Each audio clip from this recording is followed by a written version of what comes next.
Welcome back to the Boot Tragedies, man. We're going to talk about how the Saints can cap off the perfect off-season right before mandatory minicamp starts. And before we get into that, man, we're going to just start off with a small recap of kind of what happened this off-season. Going to be very, very brief. Obviously, the biggest move we attempted to do this off-season was we went after Deshaun Watson. We went after Nasty Man Watson. It didn't work out. Thankfully, it seems like we dodged a bullet on that front because more cases and more nasty things are coming out about him. So glad we dodged that bullet. Might be one of the best things that happened to the Saints this offseason, honestly. Then we just basically re-signed a couple key guys, obviously starting with Jameis Winston. The quarterback got a 2-year deal, 1 year basically guaranteed. Carl Granderson, Traquan Smith, Shy Tuttle, Deontay Hardy signed his restricted free agent tender. So we re-signed some guys. Then we got the big gets, man. The big guys in free agency. Went to get Marcus May, obviously after losing Marcus Williams in free agency. But also, we went to go get the LSU legends, the Louisiana legends, bring them home. Jarvis Landry, Tyrann Mathieu, they both will be playing for the Saints this upcoming season.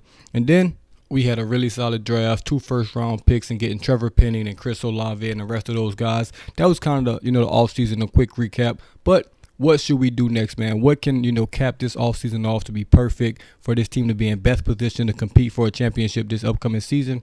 I think first things first, you have to sign a running back in free agency. I know the running back market is thin. It's not too many high caliber guys out there, but it's still some really, really good guys out there. And obviously with that Alvin Kamara suspension looming, you definitely want to bring in some running back help. I'm just not too confident in the Mark Ingram, Abram Smith, Tony Jones Jr., Dwayne Washington, that little four-man group, which is a solid if you add Alvin Kamara to the mix. But those 4 guys carrying the load for maybe 4 games, 6 games, 2 games, however long Kamara's going to be suspended.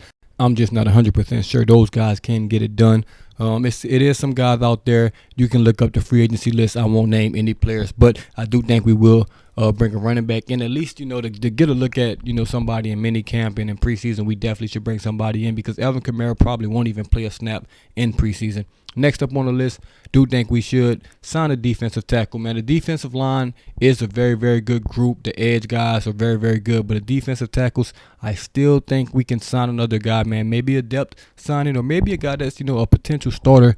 Because Shy Tuttle, he didn't live up to my expectations last season. Hopefully, he gets better this year and he can be a nice starting defensive tackle. But to bring in some competition for him would be good. We do need a strong defensive tackle on side of Onyemata. So I do think we need to bring in one more defensive tackle that's a starter caliber guy. We do have a lot of backups, a lot of mid-tier guys. But if we can bring in a guy that's potentially a starter for us this late in the all season, that would be terrific, man. And last but not least, linebacker, middle linebacker to be exact for me. It could be any linebacker position. A versatile guy will obviously be the best, and that brings you to Joe Schobert. Obviously, I did a video on him a couple days ago, man, a linebacker from the Steelers, the Browns, and Jacksonville. I believe he had a great year with the Steelers, with a Pro Bowler, at 24 years old. The guy is good. The guy is versatile. He's been good everywhere he's been. So if we bring him in, I would love him. He would be probably our 3rd linebacker in a 3-linebacker set, and he'll definitely be a backup to Demario Davis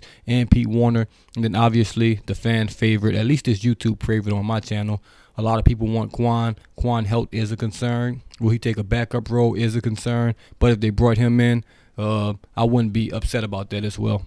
But, man, if they decide to go a different route, as long as it's a guy that can really play backup linebacker and actually contribute as a starter if need be, man, just in case someone gets hurt, have to plan for that. I do think the guys we have, none of them are really, starter caliber in my opinion. So I would like to bring in a guy that if he had to play, 2 to 4 games, that, we won't slack off too much. I think under the conditions, Dennis Allen, Mickey Loomis came into this offseason with obviously Dennis Allen taking over. Not late in the process, but, you would like to know at the end of the season that you're going to take over in this process. And obviously the fake cap situation that the Saints were, $80 million over the cap. He had to do some things to, get under the cap and be able to sign some of these players. So all things considered, man, it's been a super good offseason in my opinion, man. Let me know what y'all think about, these 3 positions. I think we need to upgrade. I do think we're going to be 95% in agreement on here.